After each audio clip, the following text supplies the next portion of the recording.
নির্বাচনের আগে আইএমএফ এর ঋণের ষষ্ঠ কিস্তি ছাড়ের সম্ভাবনা নেই বলে জানিয়েছেন অর্থ উপদেষ্টা ডক্টর সালেউদ্দিন আহমেদ। তবে অন্তর্বর্তী সরকারের মেয়াদে না পেলেও পরের সরকার একসাথে 2 কিস্তির টাকা পাবে বলে আশাবাদ জানান তিনি। রাজনৈতিক সরকার অর্থ ব্যবস্থার সংস্কারগুলো কতটা ধারণ করে সেটা বিবেচনার বিষয় বলেও জানান তিনি।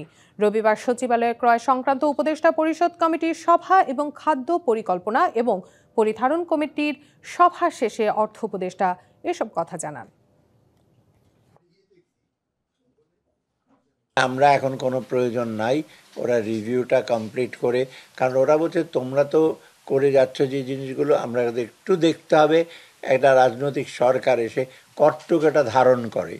ওটা তো একটা ইম্পর্টেন্ট জিনিস যে ওরা ধারণ করার পর আমরা ফেব্রুয়ারির দিকে ইলেকশনের সাথে সাথে ওরা আবার রিভিউ আসবে, তারপর ওরা ডিসাইড করবে 2টা কিস্তি একবারে দিয়ে দেবে।